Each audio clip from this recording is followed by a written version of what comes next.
Queria agora apresentar-vos o nosso último orador e autor de um dos capítulos do livro, o professor João Paiva, é professor auxiliar no Departamento de Química da Faculdade de Ciências da Universidade do Porto. Muito obrigado, João. A palavra é tua. Muito boa tarde, ou já boa noite a todos. Muito obrigado, antes de mais, pela vossa presença.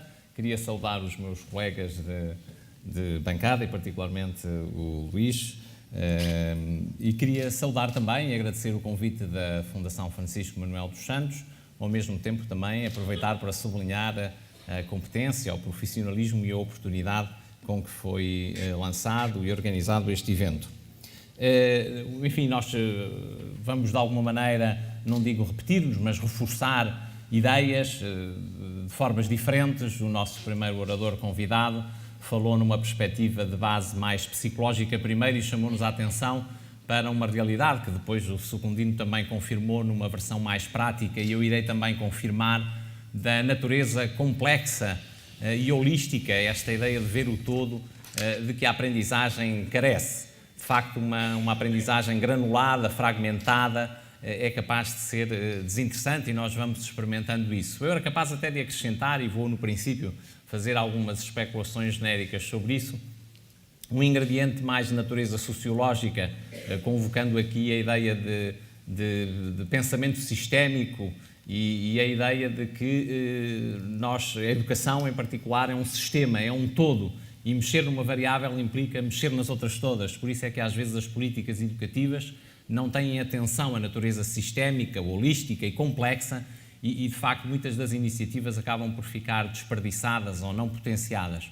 E não só do ponto de vista político, na pequena escala, na sala de aula, os professores muitas vezes se julgam ingenuamente que a tecnologia de per si conduz a alguma inovação. E não é verdade. As tecnologias podem ser boas, mas depende muito, às vezes, não tanto da tecnologia, mas da forma como ela é utilizada. Não iria gastar muito tempo para falarmos das evidências da evolução tecnológica de 1990 a 2012. É impressionante o aumento do apetrechamento tecnológico. Naqueles gráficos vemos o número de alunos por computador que está a diminuir dramaticamente. Isso é uma coisa boa, este apetrechamento tecnológico é interessante, embora, como sabemos e como experimentamos, às vezes com alguma tristeza, ele é insuficiente em si próprio.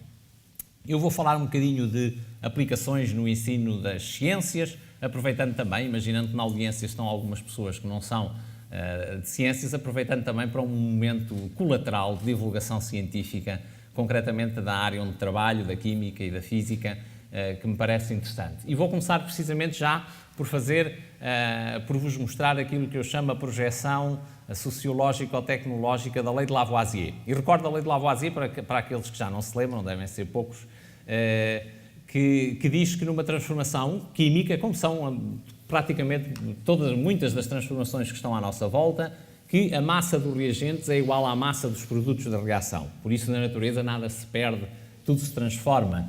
E a transformação é a palavra-chave da química. Os mesmos átomos e as mesmas moléculas aparecem rearranjados de formas diferentes, dando origem a novos materiais. Digam lá que a química não é fascinante. A versão sociológica é esta. Em 1990, a massa de um cidadão e da tecnologia é sensivelmente equivalente à massa de um cidadão e da sua tecnologia em 2012. Houve, de facto, uma transferência. Esta caricatura, basicamente, chama-nos a atenção para os problemas da tecnologia quando mal usada ou abusada não serve o homem, mas pode ferir o próprio homem. E, de facto, algum abuso da tecnologia pode fazer desperdiçar outros aspectos importantes, diria mais humanistas, relacionados com uma certa conciliação do corpo, do convívio, das artes, que é importante termos em conta. É que este esmagamento informacional é muito dramático, e a televisão e a internet invadem algumas famílias e como que esmagam informacionalmente. As famílias socioculturalmente mais favorecidas estão mais preparadas para criativamente autocriar alternativas e não serem esmagadas por este frenesi informacional.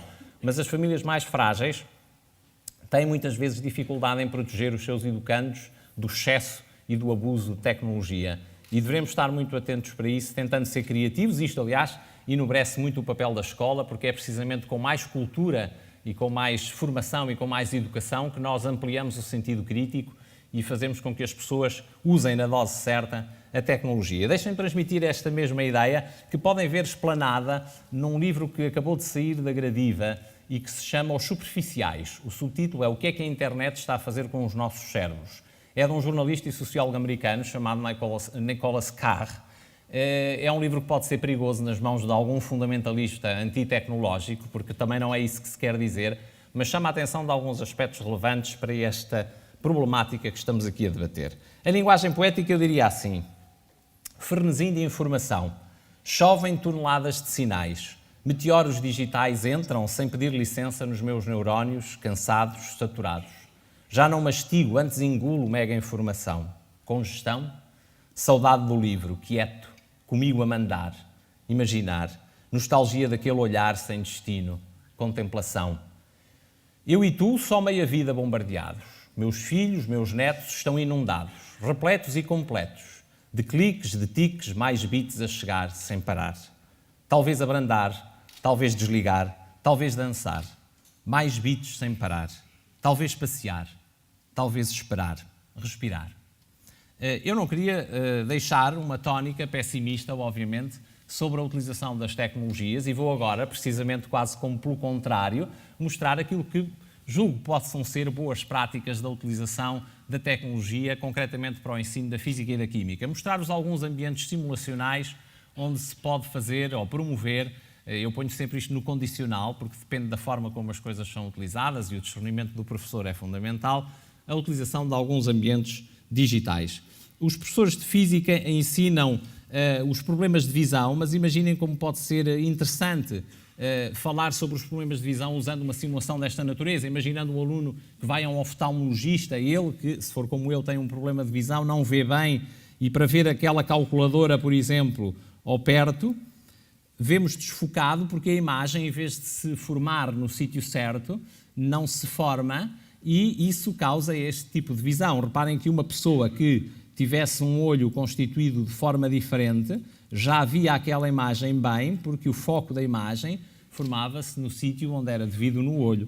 Mas não, muitos de nós vemos assim. O que é que podemos fazer? Vamos ao médico que nos apresenta lentes sucessivamente para vermos melhor e depois põe várias lentes precisamente para ajustar a potência da lente a fim de que descobrir o ponto em que, ora, cá está, pronto, já pôs as lentes que interessam para a imagem se formar no sítio certo e já podemos ir ao oftalmologista comprar uns óculos. Mas se não tivéssemos lente, podíamos também fazer uma coisa. Há agora intervenções oftalmológicas onde se pode ajustar o próprio cristalino. O próprio cristalino é ajustado. Eu agora manipulei mesmo esta peça, digamos assim, do olho, o que se faz cirurgicamente, de modo a que mesmo sem óculos possa corrigir o meu defeito de visão. Mas reparem que uns óculos, uma imagem que se vê bem ao perto, pode-se ver mal ao longe e para isso é preciso usar uma outra lente e ajustar a potência dessa lente de modo a que se consiga ver também ao longe. E imaginem como pode ser interessante um professor de forma centrada, ou os alunos, melhor ainda, explorando, aprender estes conceitos que são relevantes de uma forma ligada ao nosso cotidiano, aos problemas de visão de todos nós e como a forma como os conceitos podem ser interiorizados e diria mesmo sensualizados quase pelos alunos por simulações deste género. Esta simulação eu vi há bocado que tinha um problema, eu não vou poder fazer correr, vou ter que vos explicar como é que ela funciona. É uma simulação que tem a ver com uma lei que se chama Segunda Lei da Termodinâmica e agora mesmo que alguns de vós aqui não a tenham nunca explorado, eu enuncio-vos de uma maneira assim simples. A Segunda Lei da Termodinâmica diz que a entropia está sempre a aumentar no universo. A entropia é uma grandeza que se relaciona com o grau de desordem. E a Segunda Lei da Termodinâmica, vendida de forma barata, diz-nos assim: a desordem no universo está sempre a aumentar. É uma lei fascinante também. E quase de implicações filosóficas, dá-nos a seta do tempo. Hoje é hoje e não é ontem, porque hoje há mais desordem no universo do que ontem. E permite-nos prever, do ponto de vista físico-químico, o que é que vai acontecer. Porque, na realidade, se aumentar a desordem, vai acontecer. Se não aumentar a desordem, não vai acontecer. Há, às vezes, pequenas experiências que podemos observar na nossa vida em que há uma aparente violação desta lei, há um aparente aparecimento de ordem, mas então é porque nas vizinhanças algo se está a desorganizar e ainda mais, de tal maneira que a balbúrdia está sempre a aumentar. E esta lei é uma lei que tem grande conforto intelectual, ou pode ter, com base num conceito matemático muito simples, um conceito de probabilidade. A segunda lei da termodinâmica tem sentido porque a desordem é mais provável que a ordem, como nós facilmente experimentamos e intuímos. Esta simulação computacional permite-nos emergir num mundo virtual que só podia existir na tela de um computador. Desde logo porque está ali um aparelho chamado entropímetro que previne os mais afastados da ciência não vão comprar nenhum, porque não existe, nem vai existir. É um aparelho virtual, tem sentido pedagógico, mas não tem sentido real. E, basicamente, esta simulação é um jogo também. O jogo é uma dinâmica importante no multimédia educativo, porque aquelas caixas azul-amarela, esta simulação está livre no portal Mocho, quem quiser pode depois apanhá-la. Aquela caixa bicompartimentada, azul e amarela, é manipulável pelo aluno como se fosse um jogo de flippers, e ele pode, em relação àquelas bolas em movimento, fazer uma figura que se chama de demónio de Maxwell, que é entrar dentro deste ambiente virtual e fazer com que, em vez da desordem aumentar, que é o que acontece sempre na natureza, pôr a desordem a diminuir. E, portanto, como que violar, nós fomos aqui o aluno a brincar com as leis e a ofender as leis. Isto permite-lhe, curiosamente, perceber melhor o mecanismo das leis. Há simulações deste género muito úteis também no domínio da física, a lançar projéteis, por exemplo, em que fazemos experiências impensáveis, como ir lançar projéteis à Lua ou a outro planeta qualquer, ou mesmo desligar a gravidade quando se lançam projéteis, que são experiências virtualmente possíveis, mas impossíveis de fazer na realidade. Ainda uma outra simulação, eu não vou ter tempo de a pôr a andar, pois não, Luís, quanto tempo é que eu tenho? Tenho ainda mais 10? Ai, tenho 3, é dramático. É a segunda lei a funcionar. Esta é uma simulação que reproduz um laboratório de química e onde os alunos podem misturar sólidos com água ou com outras soluções aquosas, montar soluções, pesar, medir volumes, aferir concentrações. Eu mostro esta simulação também para chamar a atenção do perigo do seu abuso, que seria entender que uma qualquer simulação computacional, esta ou outra, pode substituir a atividade prática laboratorial tácita, que é fundamental. Nós aprendemos fazendo, há bocado o Secundino mostrou os miúdos no metro cúbico, e é assim que eles aprendem, emergindo e fazendo. E a química é uma ciência que precisa muito do fazer e do laboratório, como a física e todas as ciências experimentais. E, portanto, estas simulações, estas animações, podem servir para reforçar conceitos laboratoriais, ajusando ao montante da atividade laboratorial, mas nunca para a substituir. Gostava de vos falar, mas tenho muito pouco tempo, sobre os ambientes e as ferramentas que os professores podem usar para potenciar o software educativo, que nunca é autossuficiente. Os professores são chamados a construir ambientes pedagógicos propícios para potenciar o software educativo. Podem usar roteiros de exploração para que os alunos, costumo eu dizer na linha há bocado do poema, mastiguem e não engulam o software educativo, para que pensem durante as suas interações. Podem usar-se webquests, são mecanismos organizados, digamos assim, de tirar proveito da informação da internet num sentido não dispersivo do ponto de vista pedagógico, e as atividades com os pais no computador, que são atividades que visam distensionar a relação difícil que existe entre os pais, os alunos e o computador. Muitas vezes os pais, com alguma razão, veem o computador como um inimigo do estudo, e estas atividades pretendem distensionar essa informação. Muitos pais, de facto, às vezes estão excessivamente em cima dos alunos, principalmente na perspectiva cognitiva, muitas vezes reféns das suas próprias expectativas e das suas imagens de pais, e muitas vezes não deixam os alunos livres nas suas aprendizagens e apoiam-nos demais. Pedindo emprestada uma expressão que utilizou o nosso primeiro orador, não fazem o desandaimamento, a expressão scaffolding, que foi usada, muito importante, é o andaimamento para construir a casa, mas os educadores depois têm que tirar o andaime quando a casa está construída para promover a autonomia. Isto são exemplos de roteiros de exploração. Se tivesse tempo, mostrava-vos o resultado de um estudo de impacto de avaliação de um software educativo que tem a particularidade de evidenciar a não ingenuidade e o não espetáculo de dizermos usou simulação computacional, então aprendeu mais. Isto não é verdade. Este estudo que aqui está mostra que o grupo experimental que utilizou o software educativo necessariamente não teve melhores performances do ponto de vista de testes do que outros grupos, portanto, não basta usar a tecnologia. Isto é o exemplo de uma webquest, para quem nunca viu. Depois, obviamente, no livrinho amarelo, que foi gentilmente cedido pela Fundação, poderão ver estas evidências com mais pormenor e com links.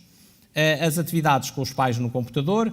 É importante também a referência à Web 2.0, esta internet que favorece também a educação, onde não somos só consumidores de informação, mas somos também pessoas que fazem upload, que submetem a informação e que a distribuem e que a partilham.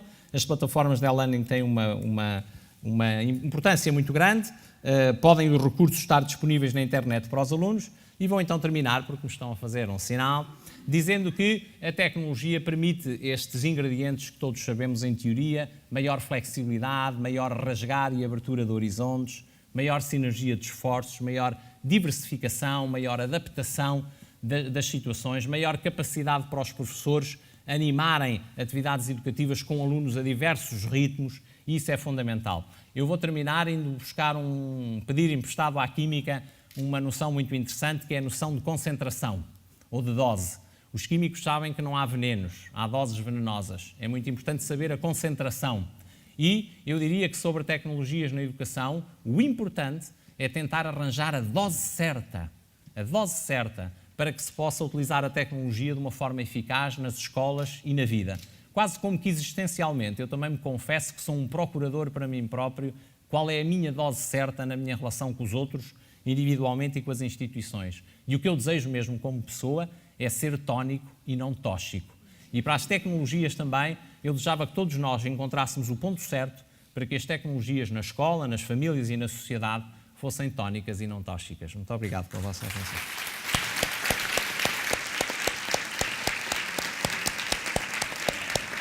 Muito obrigado.